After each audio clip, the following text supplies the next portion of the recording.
Julien Chiez est né en février 1980. Passionné par les jeux vidéo, en ayant joué à des titres qui l'ont marqué comme Secret of Mana ou Final Fantasy VI, il commencera sa carrière de journaliste dans le milieu du jeu vidéo en 1997. De là, il va travailler en tant que rédacteur pour Joypad ou même PlayStation Magazine. En parallèle de son activité de rédacteur, en 2002, il va rejoindre l'émission GameZone. Il va rester là-bas 4 ans et finira par partir pour créer son site Gameblog, avec d'anciens journalistes de Joypad et PlayStation Magazine. Sur son site, il s'occupait de publier des podcasts et des tests sur différents jeux. En 2013, il deviendra le rédacteur en chef de Gameblog, mais malheureusement pour lui, il se fera licencier en 2017 car il aurait trop d'ego. Et c'est comme ça que Julien a fini par se concentrer sur sa chaîne YouTube, où il a repris le format Je vous en parle, qui d'ailleurs était un format qu'il faisait chez Gameblog. Et le but de ce format était de tenir au courant les gens de l'actu du jeu vidéo. Et aujourd'hui, il fait exactement la même chose qu'à ses débuts sur YouTube, c'est-à-dire nous parler de l'actualité. Si vous connaissez un petit peu Julien, vous savez qu'il était en couple avec Carole Quinten. Carole que je regardais quand RE4 Remake allait sortir. Elle faisait des vidéos pour nous tenir informés sur les nouvelles infos, etc. Moi j'ai commencé à regarder sans savoir qui elle était vraiment. Après j'ai fait la découverte de Julien et j'ai appris qu'ils étaient ensemble. Déjà il faut savoir que Carole, avant de parler de jeux vidéo, elle faisait de la télé-réalité. Et elle a même remporté la saison 2 de l'émission Opération Séduction. Et du coup il faut savoir que Julien était en couple avec elle. Et qu'en 2019 ils se sont mariés et ils ont aussi un enfant. Sauf que tout récemment, en septembre 2024, ils se sont séparés. Mais justement,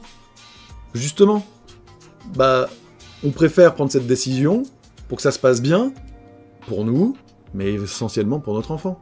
Et qu'on trouve les bons systèmes. Donc voilà. Et donc par exemple, les Caro Jus vont continuer. Il n'y aura peut-être pas toutes les émissions en Caro Jus et tout ça, il y aura peut-être un peu moins qu'avant et tout, on verra, on ne sait pas exactement. On va avancer aussi au fur et à mesure. Tous les assauts, les machins, etc., il faut les encaisser quand tu fais les deux le même métier, etc., c'est pas simple. Dans les métiers un peu artistiques ou très exposés, les couples, c'est difficile. Tu vois, on a des rythmes très différents aussi, tu vois. Carole, elle stream jusqu'à 4h du matin tous les jours. Moi, je bosse beaucoup, enfin... Voilà, donc on fait au mieux, on a toujours fait au mieux, et on essaiera de faire au mieux, voilà.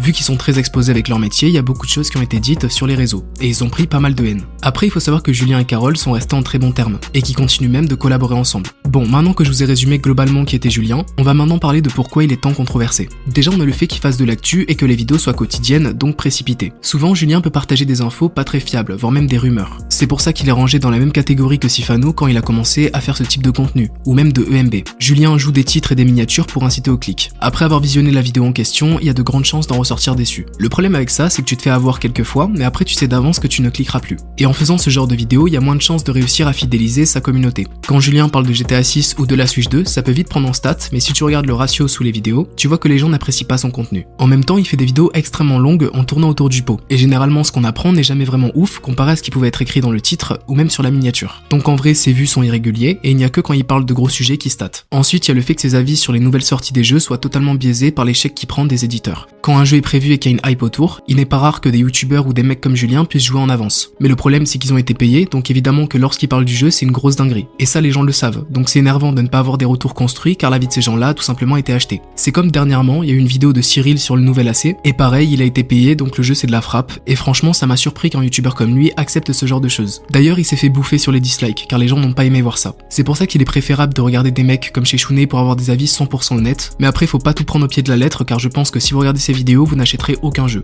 Sauf Genshin Impact, et on se demande pourquoi. Mais le contenu de chez Shouné est déjà plus agréable à regarder. Le fait de faire des placements de produits avec des marques lui permet de réellement donner son avis. Pour en revenir à Julien, c'est comme quand il avait testé Avatar. Si tu l'écoutes, c'est le jeu de l'année, mais au final, c'est un jeu vraiment moyen. Et des exemples comme ça, il y en a plein, finalement à chaque fois qu'un gros jeu est prévu. Donc voilà les principales raisons de pourquoi Julien est détesté. À cause de ses vidéos actu peu pertinentes, et aussi ses avis biaisés par l'argent. Comme avant chaque vidéo, je vous demande votre avis. Et maintenant, on va regarder ça. Il est là que pour l'argent, c'est en partie de sa faute si le monde du jeu vidéo est en déclin. Je tiens également à préciser que c'est le précurseur des vidéos fake news. D'autres l'ont suivi, genre Sifano ou JVC. Il est vrai que faire des vidéos actu cancer, il fait ça depuis longtemps, donc ça a dû donner des idées à d'autres qui ont capté qu'ils pouvaient se faire de l'argent facilement de cette façon. Mais à quel prix? Au prix de leur image. Ça peut faire mal à certains que Sifano soit passé d'un youtubeur respecté à un mec prêt à tout pour le cash. D'ailleurs, ça on en parle dans cette vidéo. En vrai, je trouve que c'est un peu le BFM TV du jeu vidéo. Il fait du content farming et parfois des arnaques comme EMB et Sifano. C'est triste de voir que Sifano est passé de god de YouTube à un mec détesté. Il fait du rien avec du rien, notamment pour les fameuses vidéos sur la Switch 2, celle où il n'y avait pas encore de leak. En gros, je trouve que c'est un peu le toutou des éditeurs, surtout Ubisoft, pour promouvoir leurs jeux, notamment avec le dernier Star Wars.